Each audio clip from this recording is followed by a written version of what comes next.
how do you assess a period where it felt like you never really let them gain control and it just seems like it snowballed from there? Well, the power plays what gave us the life, right? Like, you gotta earn your penalties too, you know, like I thought it was hard fought, hard checking game. Offense was tough to come by, you know, skilled players are making some plays and you get some opportunities if you get the right bounce, rebound, etc. But there wasn't a whole lot of room to move, which was fine, you know, that's what we expected. And then eventually we kind of work and get the power plays, and I mean, power play came up huge. It's the difference in the hockey game for us tonight. Eric, you've talked a lot about the second line, and Parisi and Lehkonen are scoring a lot, but Casey Mittelstadt today has 3 assists, and specifically on the Lehkonen one, just kind of waits out the goalie and then passes it. Just how much has his game evolved? You told me a week ago he was kind of in a lull to end the regular season. Just what have you seen from him in these 2 games? He's turned up his intensity of his game. It's like that. That's what. So you notice the great pass. You know, it's a skilled play, high skilled play. He makes a few other high skilled plays that lead to scoring chances tonight. But I was most impressed with him with his wall work. Like, he's been heavy and strong on pucks on the D zone walls and O zone walls.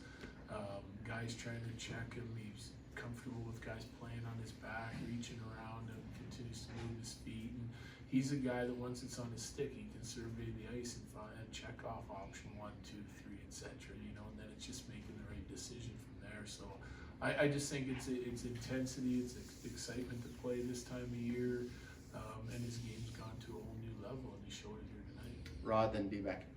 Obviously, the third period scoring explosion gets a lot of attention, but to play your goaltender back-to-back games now, the start of the third, I mean, you're in that because of the way Georgia was playing between the pipes, wasn't it? Yeah, I thought, you know, again, scoring chances were hard to come by, but we have some breakdowns, right? Like, and some I didn't like. And when we had him, he was there. He made big saves. A breakaway goal up off the control forecheck, huge save. We go back down, get a chance at the other end. I mean, he was doing that all night. He looked strong down low around the net. Wasn't giving up a bunch of rebounds. If we, you know, and I thought our team did a nice job in front of him too, like blocking shots and getting in the shooting lanes and knocking pucks down. But you know, you throw a lot of pucks to the net like we are and like they are. There's going to be pucks that people track down and you need to save. And I thought he was awesome again tonight. You know, so it gives us time to like just keep chipping away, and eventually we earn some power plays and capitalize on them. But yeah, I mean, Gorgie, first star for me tonight. Coach, how fine of a line do you want the guys to get to between the intensity you need and getting out of control? Where's that line for you? I think you have to give it the intensity that you need at all times, you know, and if that requires a little bit of some extracurriculars, so be it. You know, we don't want to get pushed out of the game. We got some big, strong guys and tough guys, and we want to be a physical team, and we have been. We were tonight. You know, both teams were. It was a well-played, disciplined hockey game. You know, and we came out on top. We got to go try and do it again. Colleen, then Evan. Coach Devontae's sticks a face, blood all over the ice, has a 2-point night. What does that say about him as a player to just have that kind of warrior mentality? Tough to keep guys out of the lineup and off the ice this time of year. Like the further you go, the more games you play this time of the year with the intensity and physicality of the game, you know, everyone's going to be dealing with something, you know, but they also know how important it is, and it's win or go home, you know, so you know, it doesn't surprise me that he came back, guys. You know, that's what we come to expect from hockey players, and you know, that's scary when you see a guy go down and stay down and there's blood all over the ice. You know, you never want to see it, but yeah, getting back there a couple minutes later, quicker than I thought he'd be back actually, so it makes an impact right away. Evan. Sam Girard comes back after a couple week absence. What kind of impact did he make, and then also his ability to step into an intense situation after a couple weeks? Yeah, I thought he was great. Yeah, well, he's been working, you know, like that's the one thing is, even though he was working back, he was able to go on the ice and stay on the ice and keep his hands and keep his legs. So that's really important. Doesn't mean he wasn't dealing with some stuff along the way, but you look at his breakouts, his ability to escape the forecheck. I mean, G's a complete 200-foot player, right? Offensively, defensively, makes an impact, but he really helps on the breakouts for us. Right. Granted, it's still early, but you think about the contributions you received tonight. How much of a contrast is that compared to last year's first round, where it felt like trying to get that depth everywhere was a little bit more of a challenge? Well, last year we had no goals outside of our top 3 forwards and defensemen. This year, I don't know, you'd have to total it up, but it's huge contributions. We're a deeper team, there's no question about it. We're playing a really good opponent, and we're still finding a way to chip in through the lineup. And like I said, you need it this time of the year. When you eliminate 16 teams now in the league, with what the Cap's been doing the last handful of years, like, you're playing a good team no matter what. And not that we didn't last year, but I mean, the lack of scoring is a lot of pressure on our top guys to just get it done, you know, and we just couldn't find the back of the net with anybody else. So this year it's a different story, so far anyway. Jesse, then Rob. Coach, you talked to us about Nate's commitment to play a 200-foot game in the last couple of years in the playoffs. It's early and he's still getting his points. Are you starting to see that part of his game really ramp up to the level that you want in the playoffs? Well, I thought he was outstanding in Winnipeg. Outstanding. You know, I thought those guys had a tough start to the game tonight, our top line. And they got better as the game went on, and then they made an impact when it mattered most in the third period. But like, he's been in that mode for a little while here, right? Trying to dig us out of the little slump we had going in.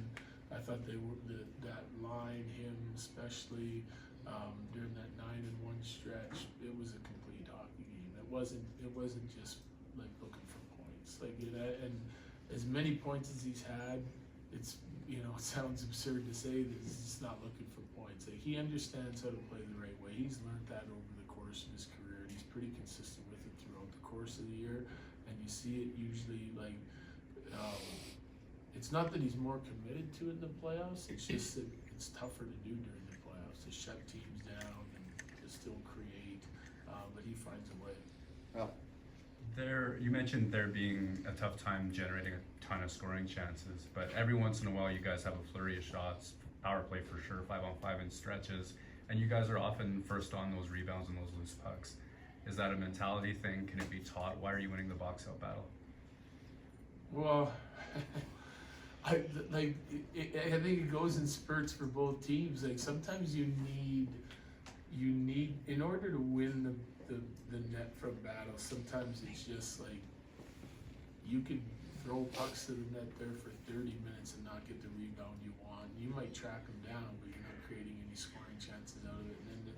And then you shoot it 5 more times, you get 5 great rebounds that you like. You know, it's about getting to the right spots. It's certainly taught. It certainly has to be a mentality this time of the year. Like, you got to get to the interior of the ice as hard as it is, and you got to keep battling. So, I mean, they're doing it. I felt like they won that battle in game 1. I don't know. I have to look at all of them to say that we won it tonight, but we certainly did some good things, and we've been hungry around the net in the first 3 games. So, got to continue with that, because that's what's leading to scoring chances for us. Last two, Megan, then Colin. You mentioned the power play advantage in the third period, but even before that, does it give you a sense of confidence playing at home that you can make the necessary push entering that period down a goal? Yeah, I mean, I think that's just, regardless of home or road, like, it certainly helps when you get your fans cheering you on. I thought the crowd was outstanding tonight, like, from the second we stepped out in the locker room. And they help, it helps keep the energy and juice up. But, yeah, I don't know. I think that it's a tough question to answer. We go with the mentality that, like, the only score that matters is the one at the end of the game. Like, we're not going to get rattled up 2, down 2, or we're trying not to. We just want to stick to our process, right? It's what we've been preaching all year. We've been really good at it. We've come back in a lot of games this year. Some of them we've had good starts and fallen behind. Some of them we have had poor starts and fallen behind. But regardless, you got to try to fight and find your game, and you got to try to stick with your process right till the final buzzer. And that's regardless if the game's in hand or if it's still up for grabs, you know. And I do think that our guys believe that we can come back because of the firepower we have. I mean, we finished first in scoring in the entire league, so we should feel like if we're doing it right and we stick with it, that we're gonna get some opportunities. Finding the back of the net some nights is easier than others, but you gotta stick with what works for you, and our guys know what that is. Go ahead, Tom. Coach, quick turnaround, late game tonight and back at it at 12:30 on Sunday. Is that kind of advantage or a disadvantage with how the team was Neither. momentum? I don't think it's either. It's reset and go again. You know, like they got the exact same rest we have. It's the beauty of the playoffs. It's an even playing field when the puck drops the next game. It's just that simple. Thank you, Jerry. Thank you.